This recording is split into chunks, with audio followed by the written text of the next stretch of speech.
This is a graph showing the number of daily cases of COVID-19 in India. You will see that from 15th of February to 3rd of March, we just had 2 new cases. But after that, it was a whole different story. The number of cases increase, and not just increase, but exponentially increase. On 22nd of March alone, we had 89 new cases. That's the highest increase in cases we have had so far. So, what exactly is happening? Is an exponential rise normal, or is it something specific to India? Well, why not see it for ourselves? Alright, so first, let's build a control group. This box is our universe. You can think of this box as your country or your city or even your local community. And this is you, the healthy citizen represented as a dot in the center. Alright, so let's give you some life so that you can walk around the city. Great. Now let's add some trackers in the right that help keep account of people by their health status, healthy, infected, or dead. But wait, there's just one person here. We need more to build an actual city and see the virus in action. Okay, looks good. So here we have 100 healthy dots just moving around, walking around the city, meeting and greeting people. This will act as a base scenario. This is how normal day-to-day life was before the pandemic knocked our door. Let's also add a graph to the right that will visualize the change in the health metrics. The red line will indicate the number of sick people and the black line will indicate the number of dead people. Okay, so we are good to go now. Let's now introduce our patient 0 infected with the virus and see what happens. The patient starts affecting few people they meet and the line for the infected people slowly rises. But with time, more people get infected and act as infectants themselves. And so the rise of infection also rises. In no matter of time, the whole population gets infected. This is the familiar exponential graph we are seeing in India as we saw in Italy, Spain, and the USA. If we do nothing, large number of people will get infected in no time. Let's now add another dimension of realism. People don't just stay infected, they also recover and they also die. If there is a huge number of people who are sick, the medical system cannot take care of everyone and thus more people die. But if the proportion of sick people is less, doctors can pay attention to all the patients and the recovery is way higher. So let's have a rule wherein if more than 40% of the population is sick, more people die. Otherwise, more people recover.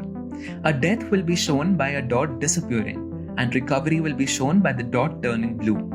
In this case, we are assuming that once the patient recovers, they will not get infected again. Let's begin.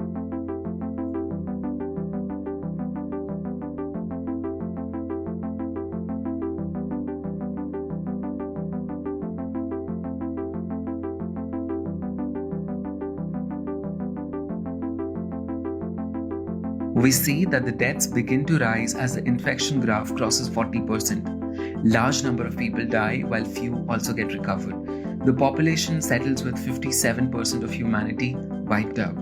Sure, the rate is exaggerated in this case, but the number will act as our base metric. For our second scenario, let's see what happens if the majority of the population washes their hands with soaps and sanitizers. Instead of people getting infected instantly, now there will be a 70% probability that they don't get infected at all. Okay, action.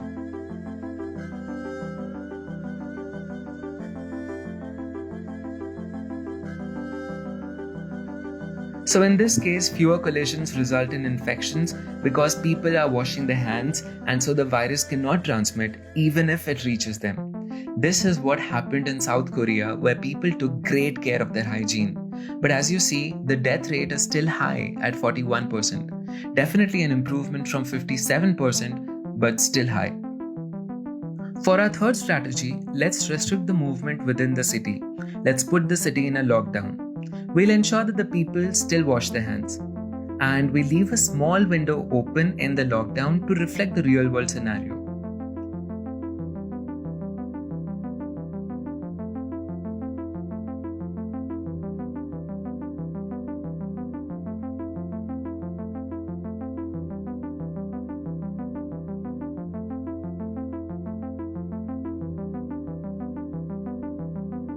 In this example, we see that the deaths have dropped further to 33%. This drop, however, isn't much considering the amount of resources needed to ensure a lockdown. A lot of government officials have to patrol the border areas and ensure nobody crosses it.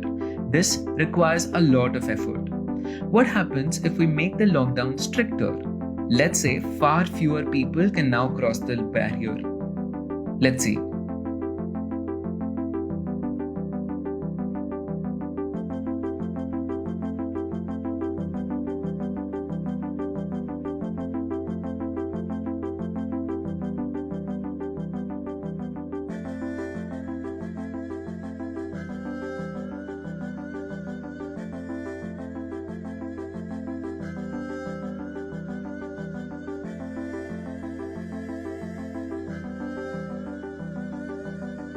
This is amazing. We could restrict the number of deaths to just one and save the other half of the city completely. This is what happened in Wuhan after the Chinese government imposed severe lockdown. But wait, what happens if we run the simulation again?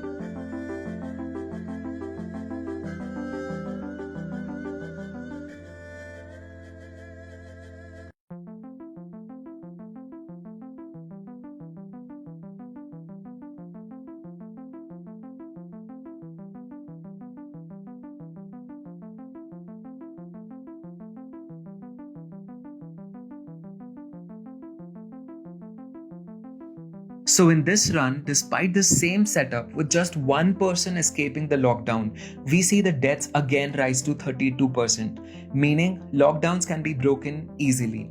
All it depends is a bit of bad luck and one idiot who decides to be smart.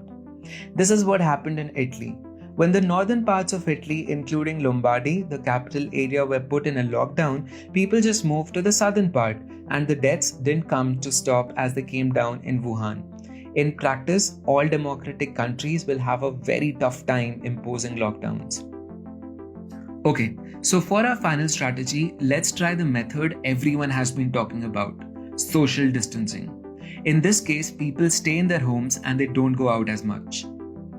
Let's remove the lockdown but still ensure that people wash their hands. And let's see what happens.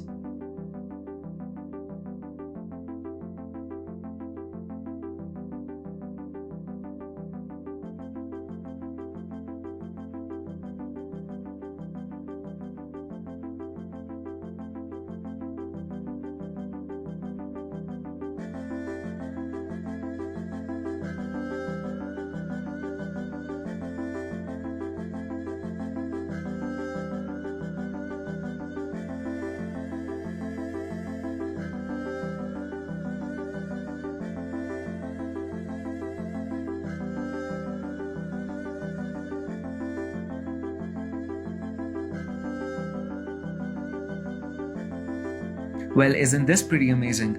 With no need for lockdown and people voluntarily deciding to stay at homes, far fewer collisions happen. The risk of community transmission is now so low that the number of patients never exceeds 40%.